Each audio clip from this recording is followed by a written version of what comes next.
Good? Okay. CMT stages. Christian, take one. With your self-titled album, your first album, how are you feeling after the release? I mean, after the first two singles off your debut record don't break 37 on the chart, you're like, I'm getting dropped.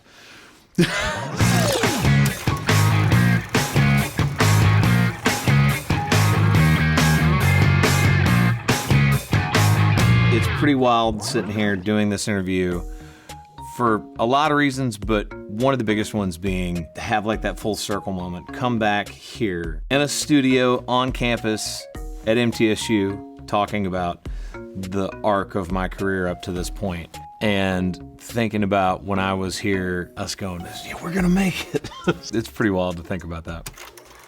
If I had to describe my sound as an artist, it is that amalgamation and blend of Keith Whitley songs that I grew up listening to, having a little bit of rock influence on some of the tempo stuff. Some of the note choices is definitely like my jazz and classical training that I had. But then there's a little bit of that that's just you. I mean, that's one of the things that's so much fun about creating your own music is you are trying to create something that makes you stand out, is a little bit different from everybody else. What's up, guys? I'm Chris Young. This is CMT Stages, and I'm taking you guys back to the very beginning of my career with my very first number one. This is Gettin You Home. 3, 4,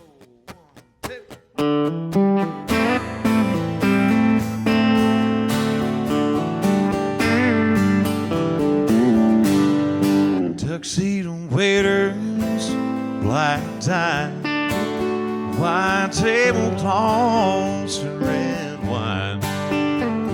Planning this night, looking forward to it for some time. Now, honey, I know you love getting dressed up, and you know I love showing you off, watching your baby blue eyes dancing in the candlelight glow. All I can think about is getting you home. Whenever someone starts talking about the way that my career unfolds, the way sometimes other people have perceived parts of it are way different from what was actually going on behind the scenes. Already know just what I want. My family had always had a really healthy respect for all types of music, but especially country music. I was born and raised in Murfreesboro, Tennessee, which for anyone that doesn't know, that's like, used to be 30 minutes outside Nashville. Now with traffic, it's like an hour and 15, depending on what time of day you're going. I wasn't the kid that started singing in church when I was like 3 years old, but I was the kid singing in the back seat, annoying the crap out of my parents. But it was really just, you know, a love affair with music. All I can think about is getting you home.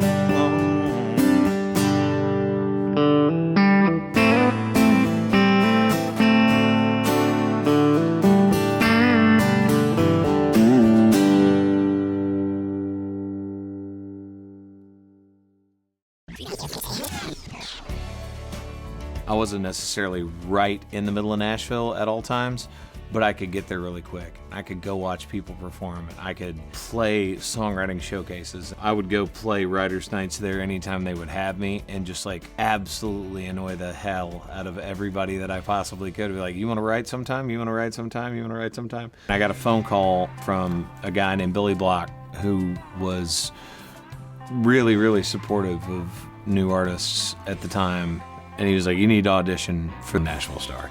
And he's like, knew my love of Keith Whitley and that was, RCA was the label that he was on, and that was the label that was doing this TV show. And he was like, you gotta go audition. I will tell you right now, I do not live for the Nashville Star footage. I was freshly not a teenager. I had just turned 20. And so auditioned, made it onto the show, moved back to Nashville, get a record deal. And like I said, it took, 4 years before I had a hit. But I had a record deal, and that was the point. I wouldn't be the same artist that I am right now had I not gone out and auditioned for that TV show. Even though I didn't have hits off that first record, people bought enough copies of the album that Sony wanted to keep me around. Between that first record and that second record, if none of these work, I'm not gonna leave going, I didn't put my best foot forward. After being in, every middle Southwest seat in Buick Regal rental car on the face of the planet, and just going, man, one of these is gonna work. One of these is gonna work. Singing his #1 hit, Gettin You Home, here's Chris Young. The front door, seeing your black dress hit the floor. We'd had 2 on the first record. Nothing made it above 37. Second record comes out. Nothing's made it above 37. I hated the number 37. And then Gettin You Home actually went to #1 in 37 weeks. We come out of Gettin You Home. It's like 5 straight #1s. Everything's awesome. And then it was the Brad Paisley tour.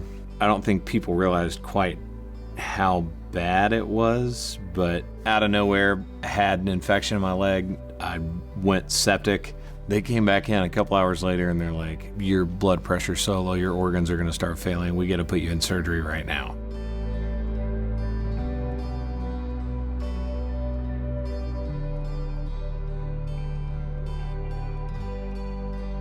The very sweet older lady that was in the crew, everyone else left. She was just like, say your prayers to whatever God you believe in case you don't wake up, and put me in surgery.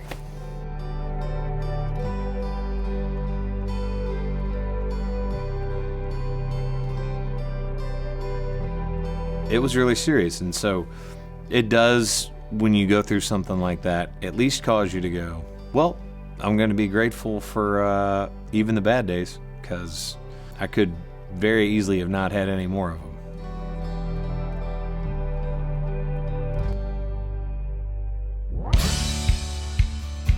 When it gets to I'm Coming Over, that is kind of the next moment. That's why it's one of the seminal moments to me for my career. That was just another level of hit.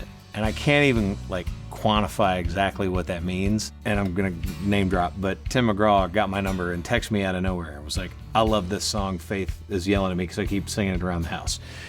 I was like, well, that's never happened before, that's new. Stuff like that, where you're just like, it's sort of almost intangible, but it just feels different. It feels like a different level. So I'm Coming Over holds a very special place in my show anytime I play it, mainly because this is immediately one of those songs that I can turn the mic around, point it at the crowd, and they sing every word. And that's what you dream of as an artist. So this is I'm Coming Over. 1, 2, 1, 2, 3.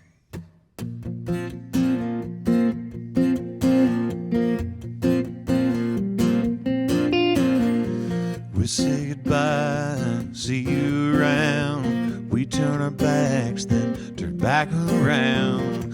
Break up, we make up, and we make love. Can't seem to let go, girl, so I'm coming over. Running every red light, fill with a closure. Save it for another time. Try not to think about you, but it ain't working. Why put out a fire when it's still burning? Just when I think moving on's getting closer, I'm coming over. I'm Coming Over is definitely one of those songs where I can just give him a whole chorus. Just be like, go ahead, turn the mic around. Everybody wants to sing it. And, it's a testament to how big of a hit it was for me, but also when you've got a song that comes together in all the right ways, people want to sing along with it. There's nothing like that. There's no feeling like that. When you start seeing crowds change in size and scope based off an album, and specifically you see the difference off of one single, it's pretty cool.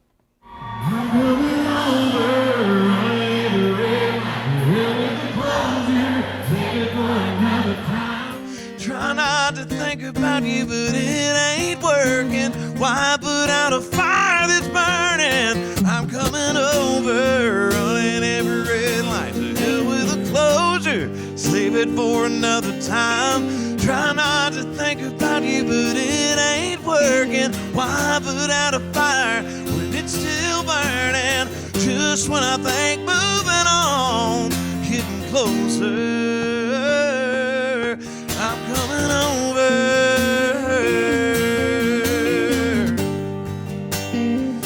Ooh, I'm coming over.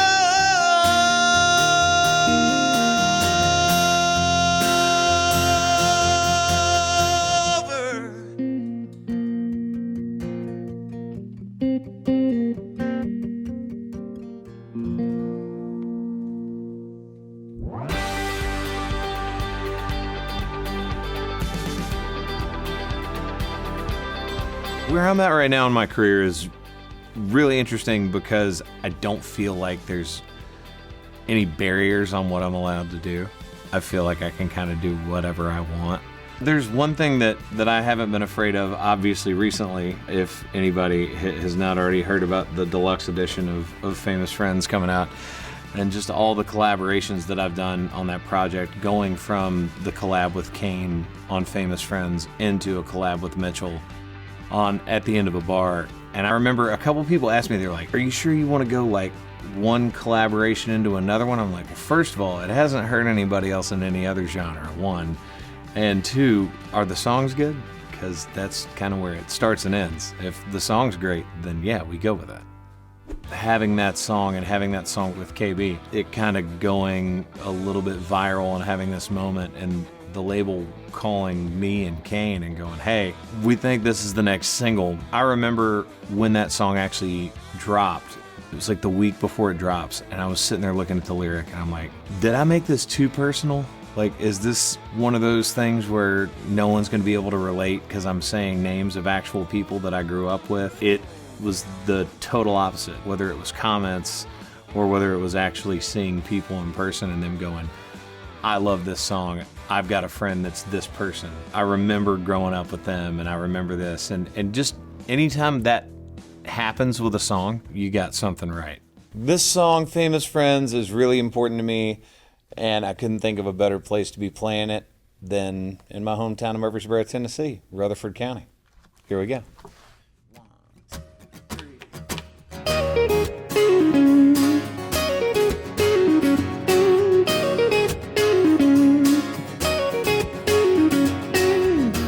Buddy Brandon holds a record for single season touchdown throws. And good old Johnny, he's alive of every party. It's like cheers ain't over him everywhere he goes.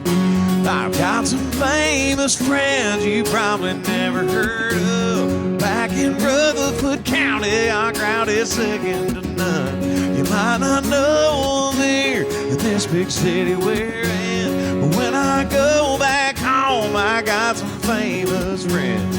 Yeah, I do. I said this a long time ago in an interview, and I think it still holds true for me. I just want one of my songs to be somebody's favorite. I don't really care which one it is. I don't care if it's early in my career, late in my career. I want people to be like, that was one of my favorites. Because that kind of encompasses everything, right? Something they want to go see live. It's maybe something you wrote, maybe not. Maybe something you produced, maybe not. But when they think of you as an artist, they're going to think, that artist did one of my favorite songs. You might not know here in this big city we're in. When I go back home, I got some famous friends. Yeah, I do.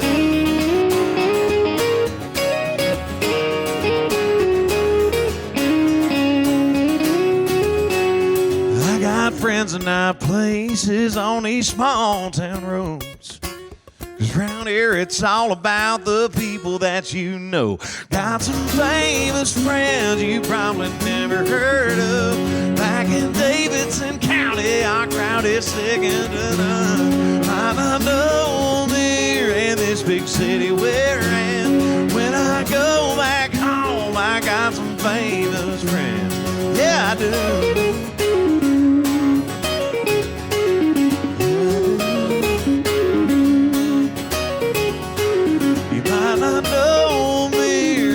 Big city